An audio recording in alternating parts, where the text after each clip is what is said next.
کل زمانے پر مسلم بادشاہت آپ کی۔ الحمد لله نحمده ونستعينه ونستغفره ونؤمن به ونتوكل عليه ونعوذ بالله من شرور أنفسنا ومن سيئات أعمالنا من يهده الله فلا مضل له ومن يضلل فلا هادي له ونشهد أن لا إله إلا الله وحده لا شريك له ونشهد أن سيدنا وسندنا وحبيبنا وشفيعنا وإمامنا ومولانا محمدا عبده ورسوله صلى الله تبارك وتعالى عليه وعلى آله وأصحابه وأزواجه وذرياته وبارك وسلم تسليما كثيرا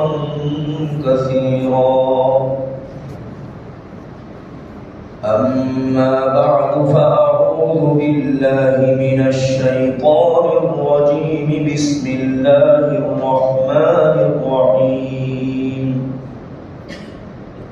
يا أيها الذين آمنوا إذا نكحتم المؤمنات ثم طلقتموهن من قبل أن تمسوهن فما لكم عليهن من عدة تعتدونها فمتعوهن وسرحوهن سراحا جميلا يا أيها النبي إنا أحللنا لك أزواجك التي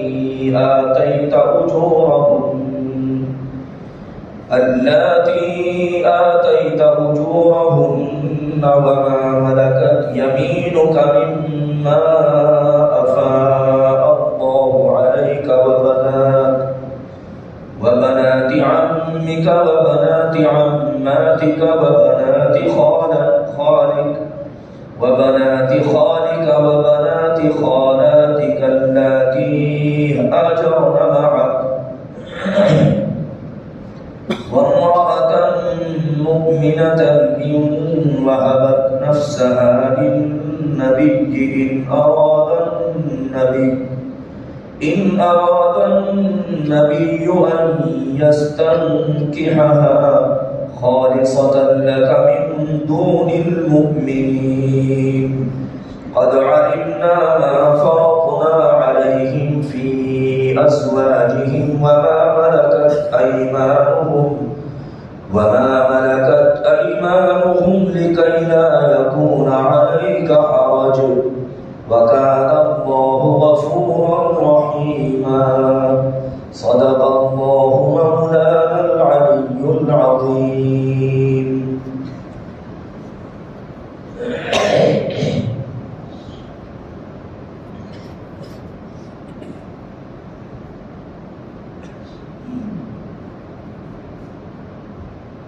یہ دو آیتیں کل پڑھی گئی تھی، آج پھر ان کو پڑھا گیا، تلاوت کی گئی ان کی، لیکن ان دو آیتوں سے پہلے آج یہ بات عرض کرنی ہے کہ آج 20واں روزہ ہے اور سال میں ایک مرتبہ یہ دن آتے ہیں، صرف بار بار تو آتے نہیں، 12 مہینے میں ایک مرتبہ۔ تو آج سے افطار کے وقت سے مسنون اعتکاف کی شروعات ہوگی۔ مجھے اس سلسلے میں چند باتیں عرض کرنی ہیں۔ پہلی بات تو یہ عرض کرنی ہے کہ مسنون اعتکاف، اس کا ایک فائدہ تو یہ ہے کہ آدمی اللہ کے گھر میں آ کر پڑ جاتا ہے، اللہ کے گھر کو آباد کرتا ہے، اور جو آدمی اللہ کے گھر کو آباد کرتا ہے اللہ اس کے گھر کو آباد کرے، تو ظاہر ہے یہ تو بدلہ ہے، اور اللہ تبارک و تعالیٰ تو ضرور بدلہ دیتا ہے۔ وہ کسی عبادت کو دیکھ کر بندے کی بشرطے کے اخلاص سے ہو، اللہ کو راضی کرنے کے مقصد سے ہو، تو اس کو چھپاتا نہیں کہ صاحب عبادت کو چھپا کر کے اور بس اس کو ختم کر دیا، نہیں، لا یظلمون فتیلا، کسی آدمی پر ذرہ برابر، رتی برابر کوئی ظلم نہیں ہو کہ کسی نیکی کا بدلہ نہ دیا جائے۔ اس لیے جو شخص اللہ کے گھر کو آباد کرے گا اللہ اس کے گھر کو آباد کرے۔ ایک بات۔ دوسری بات یہ ہے کہ آدمی اللہ کے گھر میں آ کر پڑ جاتا ہے، اور جو شخص کسی کے دروازے پر جا کر پڑ گیا اور دروازہ کھٹکھٹایا اس نے، تو کتنا ہی شقی القلب ہو، ایسا تو بہت کم ہے، کوئی زیادہ ہی انتہائی درجے کا شقی، بدبخت، ظالم، بیہودہ ہوگا کہ جو دروازہ کھٹکھٹانے پر نہ کھولے، کھول ہی دیتا ہے آدمی۔ تو اللہ تو ارحم الراحمین ہے، اکرم الاکرمین ہے، اس کے دروازے کو کھٹکھٹانے کی ضرورت نہیں ہے، دروازے کی طرف چلنے کی ضرورت ہے، اس کا دروازہ کھلا رہتا ہے، وہ بند ہوتا ہی نہیں۔ اس لیے اس کے دروازے کی طرف تو چلنے کی ضرورت ہے، اللہ کی طرف سے استقبال ہے، آ جاؤ میرا دروازہ کھلا ہوا ہے، آؤ۔ فرمایا جو آدمی میری طرف ایک بارش آتا ہے، من تقرب الی شبرا تقربت الیہ ذراعا، میں اس کی طرف ایک ہاتھ آتا ہوں، اور جو میری طرف ایک ہاتھ آتا ہے، ہاتھ یہ ہے یہاں تک، یہ ہاتھ ہے، یہ نہیں، مراد اس سے ذراع سے یہاں تک 1.5 فٹ کا کوہنی تک۔ ومن تقرب الی ذراعا تقربت الیہ باعا، اور جو آدمی میری طرف ایک ذراع بڑھتا ہے میں اس کی طرف ایک باع بڑھتا ہوں، یہ باع ہے، اس کو باع کہتے ہیں عربی میں، دونوں ہاتھ پھیلا کر یہاں سے لے کر یہاں تک، اس کو کہتے ہیں باع، میں اتنا بڑھتا ہوں۔ ومن اتیتہ مشیا اتیتہ ہرولۃ، اور جو آدمی میری طرف چل کر آتا ہے میں اس کی طرف دوڑ کر آتا ہوں۔ اللہ فرماتے ہیں تو اللہ کی طرف تو چلنے کی ضرورت ہے، بس اللہ تبارک و تعالیٰ دوڑ کر اس کا استقبال کرتا ہے، آ میرے بندے آ جا۔ اور رمضان تو ہے اسی کام کے لیے کہ اللہ تبارک و تعالیٰ اور ہمارے درمیان جو وحشت ہو گئی گناہ کرتے کرتے کرتے، تو اللہ ایک مہینے کو لاتا ہے کہ میرے بندے کہاں جا رہے ہو، آ جاؤ میرے قریب آ جاؤ۔ کتنا بڑا رحیم ہے اللہ تعالیٰ کہ ایک مہینہ اس کام کے لیے دے دیا اللہ نے کہ میرے بندوں کہاں جا رہے ہو، دور میرے سے دور ہو کر کہاں جاؤ گے، آ جاؤ میرے قریب آ جاؤ۔ تو یہ مہینہ اللہ تبارک و تعالیٰ اپنے سے قریب کرنے کے لیے لاتا ہے، اور اعتکاف میں اگر بیٹھ جائے آدمی تو پھر تو قرب کا کیا ٹھکانا، پھر تو قرب ہی قرب ہے۔ تو اس لیے دوسری چیز یہ ہے کہ آدمی اللہ کی طرف چل کر آتا ہے، اللہ کے گھر میں آ جاتا ہے، اور دنیا میں کوئی کسی کے دروازے کو کھٹکھٹاتا ہے تو دروازہ ضرور کھلتا ہے، تو اللہ تعالیٰ کے دروازے پر اللہ کے گھر میں کوئی آ گیا تو اس کو بھیک کیوں نہیں ملے گی؟ ضرور ملے گی. یہ نہیں ہو سکتا کہ بھیک نہ ملے. اللہ تعالیٰ ایسا نعوذ باللہ شقی نہیں ہے، وہ سخت نہیں ہے، وہ نرم ہے، رؤوف الرحیم ہے، بہت زیادہ شفیق، بہت زیادہ مہربان ہے، رؤوف الرحیم. تو اس لیے اللہ تبارک و تعالی یہ اعتکاف کا موقع دیتا ہے. ایک فائدہ اس میں یہ ہے. تیسرا فائدہ اس میں یہ ہے کہ شب قدر معتکف کو ضرور ملتی ہے. کسی کو ملے نہ ملے، معتکف کو ضرور ملے گی. اس لیے کہ اعتکاف کرنے والا مرد عورت وہ اللہ کے در میں پڑ گیا آ کر، اور جو آدمی اللہ کے گھر میں آ گیا اس کا سونا، اس کا جاگنا، اس کا چلنا پھرنا سب عبادت ہے. تو ظاہر ہے کہ شب قدر جب آئے گی تو اس کا کو اس موقع پر عبادت ہی لکھی جائے گی، چاہے سو رہا ہو تب بھی عبادت لکھی جائے گی. تو اس کو شب قدر عبادت کی حالت میں ملے گی، اور 83 سال سے زیادہ اس کو عبادت کرنے کا ثواب ملے گا. کس قدر فضائل ہے.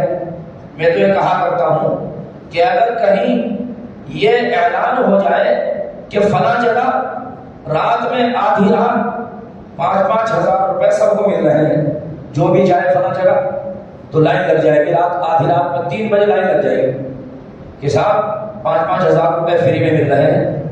تو 5 ہزار روپے کی کیا حیثیت اللہ کے قرب کے سامنے اور اللہ تبارک و تعالیٰ کی نزدیکی کے سامنے، اللہ کی محبت اور شفقت کے سامنے، اور 83 سال سے زیادہ عبادت کے سامنے دنیا کے چند ٹکوں کی کیا حیثیت. اس لیے انسان کو چاہیے کہ اعتکاف میں ذرا سا بھی موقع ہو ضرور بیٹھے. اور شیطان بہانے دل میں طرح طرح کے ڈالتا ہے، تجھے فلاں کام ہے، فلاں کام ہے. نہیں، اگر کوئی واقعی معقول عذر نہیں ہے تو ذرا ذرا سے بہانوں سے اعتکاف کی یہ عبادت اور یہ شاندار چیز سال بھر میں جو 10 دن کے لیے ایک مرتبہ آتا ہے موقع، اس کو چھوڑنا نہیں چاہیے. اگر اللہ نے کسی کو موقع ذرا سا بھی دیا ہے فوراً بیٹھے، اس لیے کہ بہت فضیلت کی چیز ہے. اس کی فضیلت دنیا میں ہم اس طرح بیان کر سکتے ہیں، باقی ساری حقیقت آخرت میں کھلے گی جب اگر آدمی کی آنکھ بند ہو جائے گی، تب پتہ چلے گا کہ اللہ تبارک و تعالیٰ نے کتنا ثواب عطا فرمایا ہے. اس لیے بہانوں کو بالائے طاق رکھ کر، اگر واقعی بہانے ہیں، شیطان دل میں بہانے ڈال رہا ہے، تو آدمی کو ضرور اعتکاف کرنا چاہیے. اور اگر واقعی معقول عذر ہے تو مجبوری ہے، لیکن اگر معقول عذر نہیں ہے تو آدمی کو اعتکاف کی یہ دولت ضرور حاصل کرنے کی کوشش کرنی چاہیے.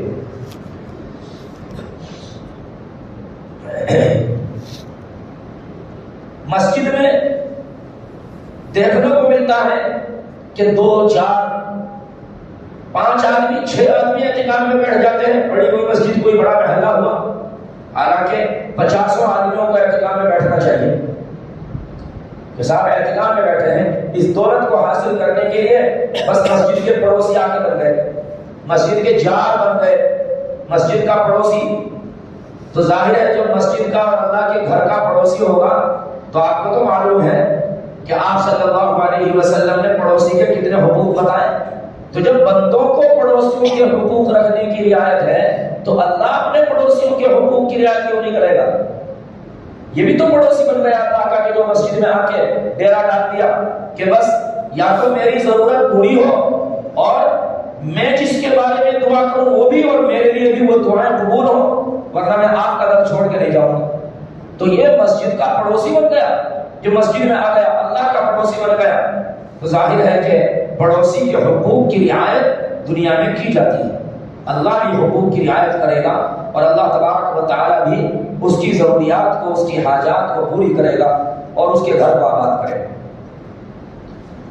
دوسری بات، ہماری مائیں بہنیں، ان سے بھی گزارش ہے اپنے گھر میں اگر ان کو موقع ہے، گھر میں خدمت کرنے والی بچی ہے، بہو ہے، تو ضرور کسی کو اعتکاف میں بٹھائے یا بیٹھے.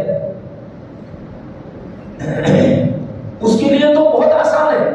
مرد کے مقابلے میں عورت کے لیے اعتکاف زیادہ آسان ہے کہ گھر کے ایک کونے میں مخصوص کر لے جگہ کہ صاحب یہ جگہ میرے اعتکاف کی ہے. بس اس سے باہر نہ نکلے بلا ضرورت، بلا کسی ضرورت کے اس سے باہر نہ نکلے، لیکن وہیں بیٹھے بیٹھے اپنی بچی کو اپنی بہو کو کام بھی بتا سکتی ہے، فلاں کام کرو فلاں کام کرو، اس طرح کرو اس طرح، پورا کام بتا سکتی ہے، تو اس کے لیے تو آسان ہے۔ مرد تو سارے کاروبار سے کٹ کر مسجد میں آ جاتا ہے، لیکن عورت کو اپنے کام سے کٹنے کی ضرورت نہیں ہے، بس ذرا اس جگہ پر بلا ضرورت اس سے باہر نہ نکلے، اس کی ضرورت ہے بس، ورنہ وہیں بیٹھے بیٹھے کام بھی بتا سکتی ہے۔ تو اس لیے عورت کو، خاتون کو ضرور اس فضیلت کو حاصل کرنا چاہیے، وہ بھی اللہ کی پڑوسن بن جائے گی جب اس جگہ پر اعتکاف میں بیٹھے گی۔ لیکن مسئلہ تو ایک اور ہے، عورتوں کے لیے اتنا بڑا عذر ہے، اتنا بڑا عذر ہے کہ وہ اعتکاف میں بیٹھ ہی نہیں سکتی۔ وہ کیا عذر ہے؟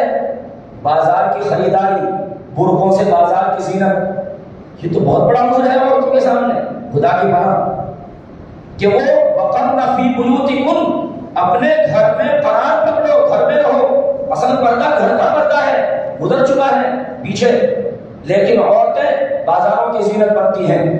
آخری اشرا جو اللہ کو یاد کرنے کا، عبادت کرنے کا اشرا ہے، اور جو بہت زیادہ نبی کریم علیہ الصلوۃ والسلام کے بارے میں آتا ہے، شد میزرہ واحیا لیلہ وایقظ اہلہ، آپ کمر کس لیتے تھے اور رات کو زندہ کرتے تھے اور اپنے گھر والوں کو بھی جگاتے تھے، مگر ہماری راتیں 12 بجے تک کہاں بازاروں کی زینت بنتی ہیں عورتیں۔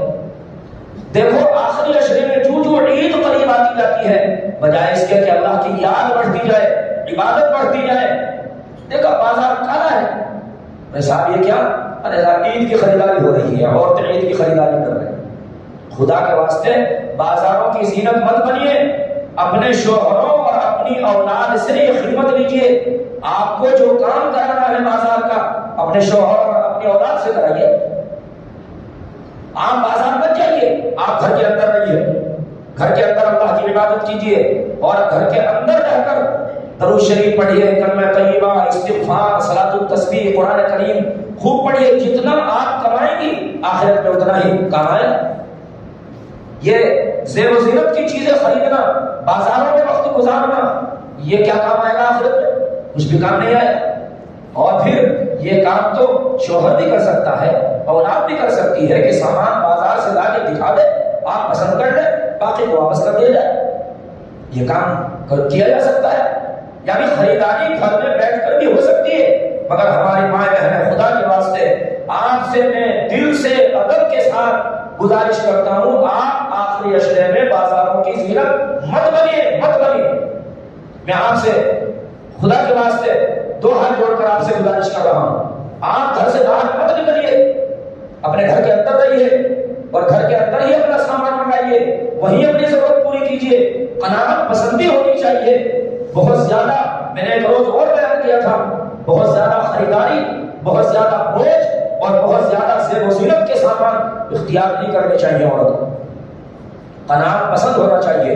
عورت جتنی قناعت پسند ہوگی اس کا بدلہ آخرت میں جو ملے گا میں اس کو دنیا میں بیان نہیں کر سکتا کہ عورت کی قناعت پسندی سے کس قدر فائدہ ہے گھر کا، اور آخرت کا اس کا کتنا بڑا فائدہ ہے، دنیا کا بھی فائدہ، آخرت کا بھی فائدہ۔ اس لیے آپ گھر سے باہر مت نکلیے اور آپ اعتکاف کیجیے گھر میں۔ اگر آپ کو ذرا سا بھی موقع ہے، آپ کی بچی بڑی ہے جو کام کر سکتی ہے، گھر میں آپ کی بہو ہے جو کام کر سکتی ہے کھانا پکانا، تو آپ اعتکاف میں بیٹھیے، اس فضیلت کو حاصل کیجیے، بازار کی زینت نہ بنیے، اس سے بچیے بازار کی زینت بننے سے۔ تیسری بات یہ ہے کہ بہت اہم بات ہے، غور سے سننے کی ہے۔ مسجد میں جو لوگ اعتکاف کرتے ہیں، مجھے معلوم نہیں ہے کہ مسجد کا حصہ کہاں تک ہے، میرا اندازہ ہے کہ شاید یہ دیوار جو سامنے والی ہے یہی مسجد کا حصہ ہے، لیکن وہ ذمہ دار بتائیں گے کہ مسجد کا حصہ کہاں تک ہے۔ مسجد کے حصے سے باہر بغیر طبعی ضرورت کے پاخانہ، پیشاب، غسل ضروری، غسل واجب، اس کے علاوہ نکلنا جائز نہیں۔ کھانے کے بعد ہاتھ دھونے کلی کرنے کے لیے بھی مسجد سے نکلنا جائز نہیں۔ مسجد کے اندر انتظام کرنا پڑے گا، چاہے آپ کوئی بیسن لگائیں، پائپ اس کا دور لے کے جائیں نالی میں، یا پھر کوئی ٹب وغیرہ رکھے، کوئی پلاسٹک بچھا کر، اور تاکہ گندگی نہ پھیلے۔ مسجد سے نکلنا کھانے کے بعد ہاتھ دھونے کے لیے، کلی کرنے کے لیے، برش کرنے کے لیے، مسواک کرنے کے لیے مسجد سے نکلنا جائز نہیں، اعتکاف ٹوٹ جائے گا۔ اچھی طرح سن لیجیے، یہ بہت اہم مسئلہ ہے، اس لیے کہ ہاتھ دھونے کے لیے سوچتے ہیں کہ مسجد میں گندگی پھیلے گی تو باہر نکل جائے، بالکل نکلنا جائز نہیں، مسجد کے اندر انتظام کیجیے، یہ ہے مسئلہ۔ اگر پہلے سے باوضو ہیں اور آپ کا وضو پر وضو ثواب حاصل کرنے کے لیے کرنے کو جی چاہ رہا ہے، آپ باہر نہیں نکل سکتے۔ وضو اگر پہلے سے ہے تو باوضو ہو کر دوبارہ وضو کرنے کے لیے، مثال کے طور پر آپ نے عصر میں وضو کیا، ابھی آپ کا وضو ہے، مغرب کا وقت ہو گیا، آپ نے سوچا لاؤ ثواب اور مزید حاصل کرنے کے لیے مغرب کے لیے تازہ وضو کر لیں، نہیں نکل سکتے باہر، جائز نہیں ہے۔ وضو اگر پہلے سے ہے تو وضو پر وضو کرنے کے لیے مسجد سے نکلنا درست نہیں ہے۔ بس طبعی ضرورت جو میں نے 3 چیزیں بتلائی، استنجا کے لیے، چھوٹا بڑا اور غسل واجب، اس کے علاوہ مسجد سے نکلنا بالکل درست نہیں ہے، اس لیے ذہن میں رکھے گا۔ اور جہاں تک آپ حضرات کی پہنچ ہو یہ مسئلہ بتلا دیں، اس لیے کہ یہ مسئلہ بڑا ہے، میں ہاتھ دھونے کے لیے نکلنا خاص طور پر، اس لیے مسئلہ بتلا دیں کہ درست نہیں ہے، باہر نکلنا جائز نہیں، اعتکاف ٹوٹ جائے گا۔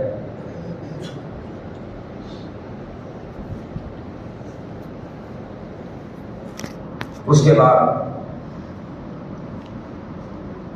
2 آیتیں میں نے آپ حضرات کے سامنے تلاوت کی ہیں۔ پہلی آیت میں ایک مسئلہ بیان کیا گیا ہے، فرمایا اللہ تبارک و تعالی نے کہ اگر تم نے کسی عورت سے نکاح کیا اور اس کو اس کے ساتھ تنہائی سے پہلے طلاق ہو گئی، اس کے ساتھ تنہائی سے پہلے خدا نخواستہ کسی وجہ سے طلاق کی نوبت آ گئی، تو اس عورت کے اوپر عدت واجب نہیں، فوراً وہ اپنا نکاح کہیں اور بھی اس عورت کا کیا جا سکتا ہے۔ یہ پہلی آیت میں یہ مسئلہ بیان کیا اللہ تبارک و تعالی۔ عدت کی 2 قسمیں ہیں، ایک عدت طلاق، ایک عدت وفات۔ اگر کسی عورت سے نکاح کیا، پھر سمجھ لو مسئلہ، کیونکہ 2 عدت میں نے بتلائی، اگر کسی نے کسی عورت سے نکاح کیا اور اس کے ساتھ تنہائی ہونے سے پہلے طلاق کی نوبت آ گئی، خدا نخواستہ اللہ نہ کرے، تو اس عورت پر عدت واجب نہیں، فوراً طلاق کے بعد کہیں اور بھی اس کا نکاح کیا جا سکتا ہے۔ لیکن اگر تنہائی ہونے سے پہلے شوہر کی مان لو وفات ہو گئی، تو اب عورت کے اوپر 4 مہینے 10 دن عدت واجب ہے۔ عدت وفات واجب ہے، عدت طلاق واجب نہیں، دونوں میں فرق ہے، عدت وفات میں، عدت طلاق میں۔ اگر طلاق ہو جاتی ہے تو عدت واجب نہیں تنہائی سے پہلے، اور اگر طلاق نہیں بلکہ وفات ہوئی تو پھر اس عورت کے اوپر 4 مہینے 10 دن عدت گزارنا ضروری ہے وفات کی شکل۔ یہ مسئلہ یہاں پر عدت وفات کا بیان نہیں ہوا ہے، یہ میں نے اپنی طرف سے بیان کیا، کیونکہ یہ بات ذہن میں آ سکتی ہے کہ عدت طلاق نہیں تو عدت وفات بھی نہیں، عدت وفات ہے، عدت طلاق نہیں ہے۔ فرمایا اے ایمان والو، جب تم نکاح میں لاؤ مسلمان عورتوں کو، پھر تم ان کو طلاق دے دو ان کو ہاتھ لگانے سے پہلے۔ اصطلاحی لفظ ہے قرآن کریم کا، بات سمجھ میں آتی ہے۔ فما لکم علیہن من عدۃ تعتدونها، سو ان پر تم کو حق نہیں عدت میں بٹھلانا کہ گنتی پوری کراؤ، یعنی تمہارے ان کے ذمے عدت کرنا واجب نہیں۔ فمتعوہن وسرحوہن سراحا جمیلا، سو ان کو کچھ فائدہ پہنچاؤ اور رخصت کرو اچھی طرح، یعنی ایک جوڑا ان کو دے کر اور ان کو رخصت کر دیا جائے۔ آدھا مہر بھی ضروری ہے، جو مہر واجب ہوا ہے نکاح کے وقت میں، نکاح کا جو تذکرہ آیا وہ آدھا مہر بھی واجب ہے، اور ایک عزت، ایک جوڑا بھی دینا ضروری ہے، ایک جوڑا اس کو دیا جائے۔ جوڑا اگر دونوں میاں بیوی مالدار ہیں تو جوڑا عمدہ دیا جائے گا، اچھا، اور اگر دونوں غریب ہیں تو ہلکے درجے کا دیا جائے گا، اور اگر ایک مالدار ہے اور ایک غریب تو درمیانی درجے کا جوڑا دیا جائے گا۔ پہلی آیت میں یہ مسئلہ بیان کیا ہے۔ دوسری آیت میں اللہ تبارک و تعالی نے پیغمبر علیہ الصلوۃ والسلام کو مخصوص 5 احکام دیے ہیں۔ پہلا حکم اللہ تعالیٰ نے ارشاد فرمایا کہ ہم نے جو آپ کو یہ بیویاں عطا کی، 9 بیویاں، یہ ہم نے آپ کے لیے حلال کر دی، اور آپ نے ان کا مہر بھی دے دیا ہے۔ تو جن کا مہر آپ نے دے دیا، اس کا مطلب یہ نہیں ہے کہ بعضوں کا مہر نہیں دیا، نہیں، سب کا مہر آپ نے دیا۔ پیغمبر علیہ الصلوۃ والسلام کے ذمہ کوئی چیز واجب نہیں، ہر چیز آپ نے ان کو نان، نفقہ اور مہر، جیسے ہی نکاح ہوتا آپ مہر کی ادائیگی فرماتے تھے، کسی کا مہر اپنے ذمہ باقی نہیں رکھا آپ نے۔ تو حضور اکرم صلی اللہ تعالی علیہ وسلم نے کے بارے میں فرمایا کہ جن کا مہر آپ نے دے دیا اور سب کا مہر دے دیا، وہ سب 9 کی 9 بیویاں ہم نے آپ کے لیے حلال کر دی۔ اللہ تعالیٰ ارشاد فرماتے ہیں، لہذا یہ مخصوص حکم ہوا آپ کے لیے، کیونکہ 4 سے زیادہ عورتیں آپ کے لیے اللہ نے حلال فرمائیں، اور اللہ تعالیٰ خود ارشاد فرماتا ہے ہم نے حلال کر دی۔ اس لیے کوئی اگر اس کے بعد زبان کھولے تو اس کو زبان کھولنے کی اجازت نہیں ہے، کوئی اگر اعتراض کرنا چاہے۔ پہلا حکم دیا۔ دوسری بات ارشاد فرمائی، وَمَا مَلَكَتْ يَمِينُكَ مِمَّا أَفَاءَ اللَّهُ عَلَيْكَ، اور جس باندی کے آپ مالک ہیں وہ باندی بھی ہم نے آپ کے لیے حلال کر دی۔ کیا مطلب ہے اس کا؟ باندی تو اس زمانے میں جس کی ہوتی تھی اس کے لیے حلال ہی ہوتی تھی، پھر مخصوص حکم کیسا؟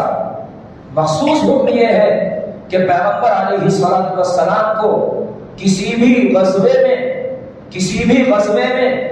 جو مال غنیمت آتا غلام باندیاں، ان میں سے اگر کسی باندی کو چھانٹ کر آپ اپنے لیے رکھنا چاہیں تو اللہ کی طرف سے اس کی اجازت تھی، باقی کسی اور کے لیے اجازت نہیں ہے۔ نبی کریم علیہ الصلوۃ والسلام کے لیے اس کی اجازت تھی کہ آپ اگر کسی باندی کو چھانٹ کر اپنے لیے مخصوص کرنا چاہیں تو آپ کر سکتے ہیں۔ چنانچہ غزوہ بنو نذیر میں حضرت صفیہ رضی اللہ تعالیٰ عنہا کو آپ نے اسی طرح سے چھانٹ کر اپنے لیے مخصوص فرمایا اور صحابہ کرام کے مشورے سے کیا۔ صحابہ کرام نے آپ کو مشورہ دیا، ورنہ آپ نے تو یہ باندی حضرت دحیہ کلبی کو دے دی تھی، لیکن صحابہ کرام نے مشورہ دیا، یا رسول اللہ وہ سردار کی بیٹی ہے، اور سردار کی بیٹی سردار کے لیے ہی مناسب ہے، وہ آپ کے لیے مناسب ہے، دحیہ کلبی سے آپ اس کو واپس لے لیجیے۔ چنانچہ آپ نے ان کو واپس لے لیا اور اپنے لیے مخصوص فرمایا حضرت صفیہ رضی اللہ تعالیٰ عنہ۔ یہ مطلب ہے، اور یہ ہے دوسرا حکم۔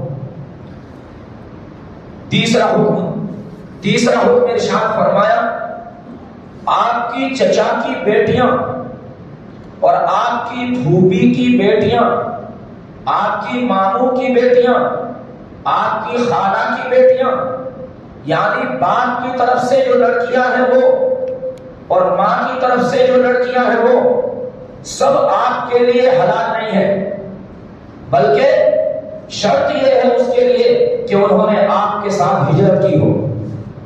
آپ کے ساتھ ہونے کا مطلب یہ نہیں کہ آپ کے ساتھ ساتھ گئی ہو، بلکہ مطلب یہ ہے کہ انہوں نے ہجرت کی ہو، بس یہ مطلب ہے۔ فتح مکہ سے پہلے انہوں نے ہجرت کی ہے اگر تو وہ آپ کے لیے حلال ہے، اور جنہوں نے ہجرت نہیں کی وہ آپ کے لیے حلال نہیں۔ یہ آپ صلی اللہ تعالی علیہ وسلم کو مخصوص حکم دیا گیا۔ یہ حکم کیوں دیا گیا؟ آپ کی آسانی کے لیے۔ آپ کی آسانی اس میں کیا تھی؟ اس لیے کہ ہجرت کرنے کا مطلب یہ ہے کہ اللہ و رسول کی محبت میں اپنا گھر بار چھوڑ کر آپ کے ساتھ چلی گئی، اور جو اللہ و رسول کی محبت میں آپ کے ساتھ گئی ہے، ہجرت کی ہے، وہ آپ کو تکلیف نہیں پہنچائے گی۔ تکلیف وہ پہنچا سکتی ہے، وہ مزاج کے خلاف کام کر سکتی ہے کہ جس نے ہجرت نہیں کی۔ اس لیے آپ صلی اللہ تعالیٰ علیہ وسلم کی آسانی کے لیے اور آپ کو تکلیف سے بچانے کے لیے یہ شرط رکھی گئی کہ آپ کی ماں کی طرف سے بیٹیاں اور لڑکیاں اور ماں کی طرف کی جو لڑکیاں ہیں، وہ چاہے چچا کی لڑکیاں ہوں، پھوپھی کی لڑکیاں ہوں، خماموں کی لڑکیاں ہوں، خالہ کی لڑکیاں ہوں، وہ آپ کے لیے اس وقت حلال ہیں جب انہوں نے ہجرت کی۔ ہجرت کے بغیر آپ کے لیے حلال نہیں۔ یہ تیسرا حکم دیا گیا۔ یہاں تک کا ترجمہ دیکھیے، فرمایا یا ایھا النبی انا احللنا لک ازواجک اللاتی آتیت اجورہن۔ پہلا حکم، اے نبی ہم نے حلال کر دی آپ کے لیے آپ کی وہ بیویاں جن کا آپ نے مہر دے دیا۔ اس کا مطلب یہ نہیں کہ بعضوں کا مہر نہیں دیا، نہیں، آپ نے سب کا مہر دے دیا، تو وہ سب آپ کے لیے حلال ہے، ہم نے حلال کر دی ہے، اللہ فرماتے ہیں۔ دوسرا حکم وما ملکت یمینک مما افاء اللہ علیک، اور جو مال تیرے جس مال کے جس باندی کے تمہارے ہاتھ مالک ہیں، مما افاء اللہ علیک، جو اللہ تبارک و تعالیٰ نے مال غنیمت میں آپ کو عطا کی، تو وہ باندی اگر آپ مال غنیمت میں سے اپنے لیے مخصوص کرنا چاہیں، چھانٹنا چاہیں، تو ہماری طرف سے آپ کو اس کی اجازت ہے، آپ کو حق ہے اس بات کا۔ تیسرا حکم وبنات عمک وبنات عماتک وبنات خالک وبنات خالاتک اللاتی ہاجرن معک، اور ہم نے حلال کر دی آپ کے لیے آپ کے چچا کی بیٹیاں اور آپ کی پھوپھیوں کی بیٹیاں اور آپ کے ماموں کی بیٹیاں اور آپ کی خالہ کی بیٹیاں جنہوں نے ہجرت کی آپ کے ساتھ، وہ بھی ہم نے آپ کے لیے حلال کر دی۔ گویا شرط یہ ہے کہ انہوں نے آپ کے ساتھ ہجرت کی ہو، یہ شرط ہے۔ چوتھا حکم دیا اللہ تبارک و تعالیٰ نے وَامْرَأَةً مُؤْمِنَةً إِنْ وَهَبَتْ نَفْسَهَا لِلنَّبِيِّ إِنْ أَرَادَ النَّبِيُّ أَنْ يَسْتَنْكِحَهَا خَالِصَةً لَكَ مِنْ دُونِ الْمُؤْمِنِينَ۔ اگر کوئی مومن عورت اپنے کو آپ کے نکاح میں بغیر مہر کے دینا چاہے کہ میں اپنے آپ کو ہبہ کرتی ہوں، میں آپ سے نکاح کرنا چاہتی ہوں اور آپ سے مہر نہیں لوں گی، تو آپ صلی اللہ علیہ وسلم کے لیے بغیر مہر کے نکاح کرنا جائز تھا۔ خالصۃ لک من دون المؤمنین، آپ کے لیے خاص یہ حکم مومنین کے لیے نہیں ہے، اللہ فرماتے ہیں باقی مومنین کے لیے یہ حکم نہیں ہے۔ باقی مومنین کا مسئلہ یہ ہے کہ اگر نکاح کے وقت میں کسی عورت نے شرط لگا دی کہ میں مہر نہیں لوں گی، یا مرد شرط لگا دے کہ میں مہر نہیں دوں گا، تب بھی مہر ضروری ہے، واجب ہوگا، دینا ہی پڑے گا۔ البتہ مہر کی دو قسمیں ہیں، ایک ہوتا ہے وہ مہر جو نکاح کے وقت نکاح پڑھانے والا مقرر کر دے، اور ایک مہر وہ ہوتا ہے جو مقرر نہ کیا گیا ہو، بغیر مہر کے نکاح ہوا، تذکرہ نہیں آیا مہر کا، یا مرد نے شرط لگا دی میں مہر نہیں دوں گا، یا عورت نے شرط لگا دی کہہ دیا میں مہر نہیں لوں گی، تو نکاح تب بھی ہو جائے گا، مگر عورت کے لیے مرد کے ذمے مہر مثل واجب ہوگا۔ اس کو کہتے ہیں مہر مثل۔ کون سا مہر مثل؟ اس کے خاندان کی اس جیسی اتنی عمر کی عورتوں کا مہر کیا ہے وہ مہر واجب ہوگا۔ اس کی چچا کی لڑکیاں اور اس کی خالہ پھوپھی کی لڑکیوں کا مہر، اس جیسی لڑکیوں کا مہر کیا ہے وہ مہر دینا ضروری ہوگا، اس کو کہا جاتا ہے مہر مثل۔ تو اگر کسی شخص نے منع بھی کر دیا کہ میں مہر نہیں دوں گا، اس شرط کے ساتھ میں نکاح کرتا ہوں کہ مہر نہیں دوں گا، یا عورت نے منع کر دیا کہ میں مہر نہیں دوں گی، تب بھی مہر دینا لازم ہے، مہر واجب ہوگا۔ فرمایا اور جو عورت مسلمان اگر وہ اپنے آپ کو بخش دے نبی کو، تو اگر نبی چاہے اس کو نکاح میں لانا تو یہ بھی ہم نے حلال کر دیا، اس عورت کو بھی ہم نے بغیر مہر کے پیغمبر کے لیے حلال کر دیا۔ مگر خالصۃ لک من دون المؤمنین، یہ خالص ہے آپ کے لیے، باقی مسلمانوں کے لیے نہیں۔ دوسرے مسلمانوں کو مہر دینا ضروری ہے۔ سوال یہ پیدا ہوتا ہے کہ ایسا کوئی نکاح نبی کریم علیہ السلام سے ہوا یا نہیں ہوا؟ علماء کرام کے دونوں قول ہیں۔ بعض کہتے ہیں کہ ایسا نکاح نہیں ہوا، ایسے نکاح کی نوبت ہی نہیں آئی، اگرچہ جائز تھا مگر ایسے نکاح کی نوبت نہیں آئی۔ اور بعض کہتے ہیں کہ نہیں، ایک آدھ نکاح ایسا ہوا ہے۔ بہرحال زیادہ صحیح بات یہی ہے کہ ایسا نکاح کرنے کی نوبت آپ صلی اللہ تعالی علیہ وسلم کو نہیں آئی۔ یہ اللہ تبارک و تعالی نے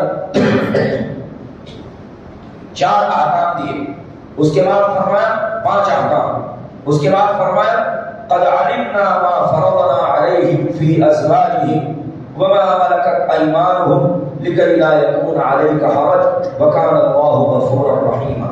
ہم کو معلوم ہے جو مقرر کر دیا ہے ہم نے ان پر، ان کی عورتوں کے بارے میں اور ان کی باندیوں کے بارے میں، یعنی جو ہم نے مال مقرر کیا ہے، مہر کا دینا ضروری قرار کیا ہے، اس کی حکمت ہمیں معلوم ہے، لوگوں کو معلوم نہیں ہے، اس لیے اس کی حکمت کے چکر میں نہ پڑے۔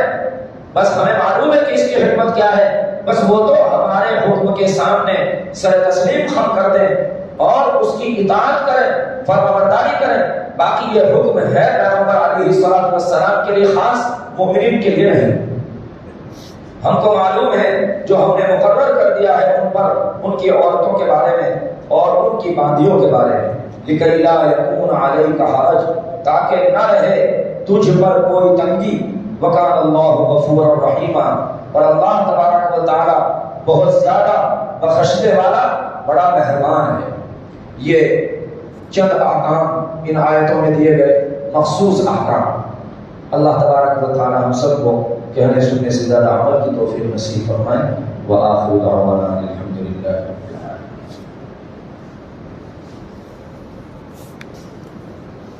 الحمدللہ رب العالمین، اللهم لك الحمد كما ينبغي لجلال وجهك وعظيم سلطانك، اللهم لا نحصي ثناء عليك أنت كما أثنيت على نفسك، فلله الحمد رب السماوات ورب الأرض رب العالمين، وله الكبرياء في السماوات والأرض وهو العزيز الحكيم۔ اللهم صل على سيدنا محمد وعلى آل سيدنا محمد وبارك وسلم، اللهم صل على سيدنا محمد وعلى آل سيدنا محمد وبارك وسلم، اللهم صل على سيدنا محمد وعلى آل سيدنا محمد وبارك وسلم۔ ربنا ظلمنا أنفسنا وإن لم تغفر لنا وترحمنا لنكونن من الخاسرين، ربنا لا تجعلنا فتنة للقوم الظالمين ونجنا برحمتك من القوم الكافرين، ربنا لا تزغ قلوبنا بعد إذ هديتنا وهب لنا من لدنك رحمة إنك أنت الوهاب، ربنا هب لنا من أزواجنا وذرياتنا قرة أعين واجعلنا للمتقين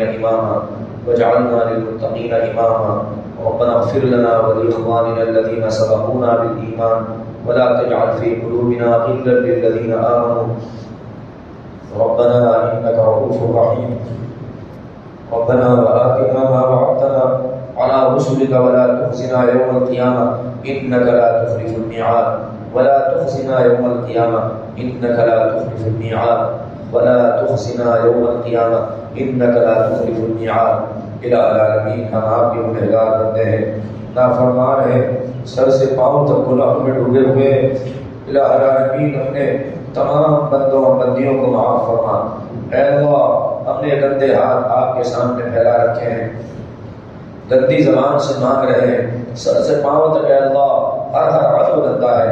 اے اللہ، آپ غفور رحیم ہیں، آپ غفار الذنوب ہیں۔ اے اللہ، ہم سب کے گناہوں کو معاف فرما۔ الہ العالمین، دوسرا عشرہ بھی جا رہا ہے، تھوڑا سا وقت باقی ہے، مغفرت کا عشرہ ہے۔ الہ العالمین، ہم سب کی مغفرت فرما۔ اے اللہ، ہم سب کو معاف فرما۔ اے اللہ، ہم سب کو معاف فرما۔ اے اللہ، ہم سب کو معاف فرما۔ اے اللہ، ہم سب کو معاف فرما۔ الہ العالمین، ہم سب کی مغفرت کے فیصلے فرما۔ نام اعمال میں گناہوں کے علاوہ کچھ نہیں۔ اے اللہ، سیاہ ہے، اے اللہ اور ہر گناہ کے بدلے میں نیکی عطا فرما دے، ہمارے اعمال کو پاک صاف فرما دے، ہمارے پورے جسم کو سر سے پاؤں تک اے اللہ روئے ہوئے کو پاک صاف کر دے، اے اللہ اپنا محبوب بندہ بنا لے، اے اللہ ہم کو اپنے نیک بندہ بنا لے، اپنا مقرب بندہ بنا لے، اے اللہ ہم سب کو معاف فرما دے، اے اللہ ہم سب کو معاف فرما دے، الہ العالمین ہم سب کی تمام پریشانی کو دور فرما، اے اللہ دنیاوی اخروی ہر پریشانی کو دور فرما، اے اللہ میدان قیامت کی بھی تمام پریشانیوں کو دور فرما، رسوائیوں اور ذلتوں سے محفوظ فرما، الہ العالمین آپ یقیناً غفور الرحیم ہیں، ارحم الراحمین ہیں، اکرم الاکرمین ہیں، ہمیں اپنے جرموں کا اقرار ہے، ہمیں اپنے گناہوں کا اقرار ہے، ہم اقراری مجرم ہے، اے اللہ یقیناً ہم گنہگار ہیں، اے اللہ دنیا میں ہم نے دیکھا ہے کسی کے ساتھ کوئی غلطی کا معاملہ ہو جائے اور اسے اپنی غلطی کا وہ اقرار کر لے فوراً وہ اسے معاف کر دیتا ہے، اے اللہ آپ تو رحیموں کے رحیم ہیں، اکرم الاکرمین ہیں، ہمیں اپنی غلطیوں کا اقرار ہے، ہم اقراری مجرم ہیں، اے اللہ ہم سب کو معاف فرما دے، اے اللہ ہم سب کو معاف فرما دے، اے اللہ ہم یقیناً روسیاں ہیں، ذلیل ہیں، مگر اے اللہ آپ غفور الرحیم ہیں، آپ رؤوف الرحیم ہیں، غفار الذنوب ہیں، ستار العیوب ہیں، ہمارے عیوب کو دنیا میں بھی چھپا لے آخرت میں بھی چھپا لیجیے گا، اے اللہ آخرت میں بھی ہمارے عیوب کو چھپا لینا، آخرت میں بھی ہمارے عیوب کو ہمارے گناہوں کو چھپا لینا، پردہ ڈال دینا، اے اللہ پردہ ڈال دینا، اے اللہ ہمارے گناہوں پر دنیا میں بھی پردہ ڈال دے آخرت میں بھی پردہ ڈال دینا، الہ العالمین ہم سب سے راضی ہو جا، اپنی رضا عطا فرما، اپنی خوشنودی عطا فرما، اپنی مرضیات پر چلنے کی توفیق عطا فرما، نامرضیات سے حفاظت فرما، برے اعمال سے گندے اعمال سے ہم سب کی حفاظت فرما، الہ العالمین جب تک ہم زندہ رہیں اسلام پر زندگی عطا فرما، جنوت ایمان پر خاتمہ نصیب فرما، اس محفل کو قبول فرما، اس میں شریک ہونے والے اپنے تمام بندوں بندیوں کو قبول فرما، اے اللہ سب کو نیک بنا، اپنا مطیع فرما بردار بندہ بنا، سب کی مشکلات کا آسان فرما، اے اللہ سب کی تمام جائز مرادوں کو پورا فرما، جائز تمناؤں کو پورا فرما، آقا علیہ الصلوۃ والسلام کی محبت کا طفیل اور اپنے فضل و کرم سے ہماری دعاؤں کو قبول فرما، ربنا تقبل منا انک انت السمیع العلیم وتب علینا انک انت التواب الرحیم، وصلی اللہ تعالی وسلم علی خیر خلقہ محمد وعلی آلہ وصحبہ اجمعین برحمتک یا ارحم الراحمین والحمد للہ۔